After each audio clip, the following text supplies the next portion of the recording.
Good evening, everyone, and welcome to the Tech Confab podcast. My name is Joel Budu. I'm going to be your host, and I'll be engaging in insightful conversations with other experts in the tech industry on trending topics in science, technology, innovation, artificial intelligence, and more. And today I have a special guest I'll be talking to. He goes by the name Engineer Dr. Henry Nunoo-Mensah, and he's a lecturer at the Kwame Nkrumah University of Science and Technology. So I'll be discussing the topic locally engineered ventilators. We all know how important ventilators are in this season for critical healthcare in our hospitals, and he is one of the top guys that's pioneering this movement in Ghana.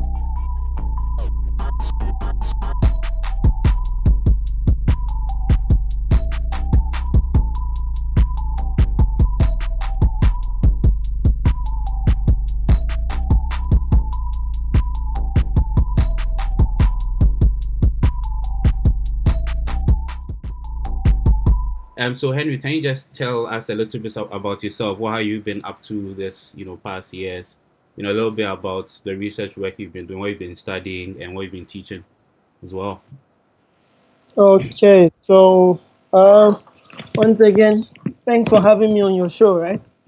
Yeah. Um, yes, for some time now, I've been doing some research when it comes to wireless sensor networks, like security in wireless sensor networks. Okay.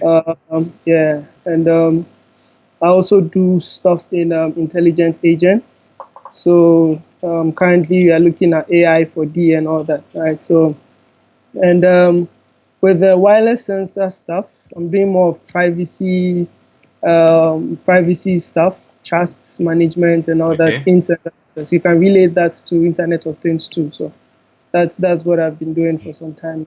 Yeah. Yes. So, those of us that do not know, um, Dr. Henry is part of the team that recently outdoored the locally um, engineered ventilator at KNUST, and I think I can see behind you. Is that it?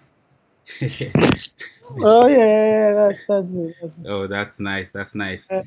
Uh, That's nice. Yeah. So Henry, can you just tell us a little bit more about this achievement that KNUST has made in producing this ventilator and how it came, like when did it all start and where did it all start? Okay, so this project started way back in 2017, right? I think it's supposed to be a collaboration between Michigan Technological University in the US and Yeah. Kwame Nkrumah University of Science and Technology in Ghana, right? So on the side of Ghana, KNST, in 2017, we had to put some group of students together. Right, so a group of students were put together, right, and assigned the project. And at that time, the project was supposed to the students were supposed to design a system, right, that is similar to the system that our US counterparts had, right? So the students were able to do that, and the students were supervised by one of the lecturers we have in our department, that's Dr. Ahmed Yakub, right? So if I can even mention the names of those students who actually started working on that project, I think it would be nice. There were Akwesi Dakwa Akwabwa, right? Josephine Owusu Echan, Aisha Tiwa Ahmed, Isaac Kumi Kodia, Stephen Kwabena Asante, and Efua Buachua Apia. So these six students actually started working on that project, right? So after their final year, they did quite a lot, right? But what happened was that they used Arduino boards, breadboards, variable boards, and all that. It's a student project, and right? So the desire to, as in, continue the project was there, but we had some issues with funding and all that.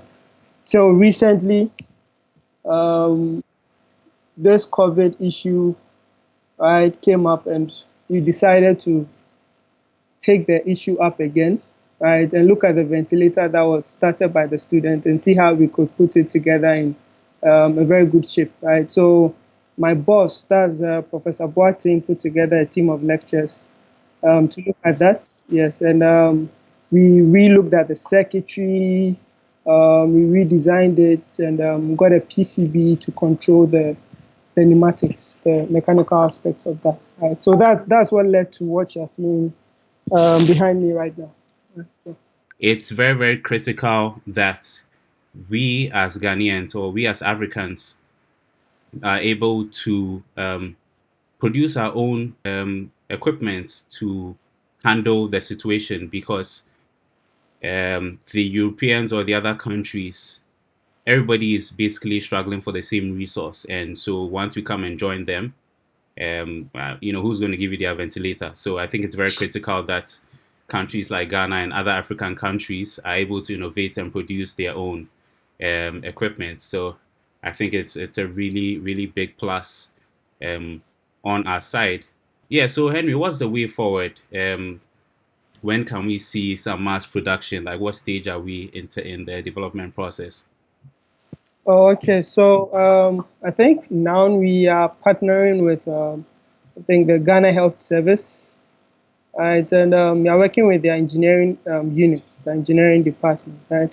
So together we are looking at specifications, right, because they are the users. It's like being a software engineer. You have to Yeah. work with user requirements and all that, right? So we are working with them to fine tune stuff and all that, right? And Yeah. we also, I think, drawn the attention of Standards Authority, the Ghana Standards Authority, right? And they have also agreed that as we work with GHS to fine tune some of the parameters there, right, we can also start some calibrations or standardizations in parallel. You get it? So that we Yeah. would not have to finish with this. So all these things are supposed to help us to get these things to market early. You Okay. get it? Yeah. And the team in particular, there's a feature that we want to add to it. All right. So once we add that to it, yes, we would now be able to actually eliminate the health professional who might have to come to the device and set the device based on Okay. some patient's vitals and all that, right? Yeah. Yeah. So once we're able to integrate those things in there, we might be able to eliminate the health professional. Yeah, and we've started meeting on that, right? So we are still working on pushing things out. But worst case, the ventilators you have it now, Yeah. right? Yes, is from the meeting we had, right? Mm-hmm. The press briefing that we had, we were estimating completion to be about 75%. You know that, but Okay. the Ghana Health Service professional who inspected the ventilator the day before, I just came in and said no. What he saw is about 80% complete. You get it? So it means that as we have very little to do to make sure that it's up to um, a level where we can start looking for some validation and all that. Yes, so that's. Okay. I All know right. it So might not take long.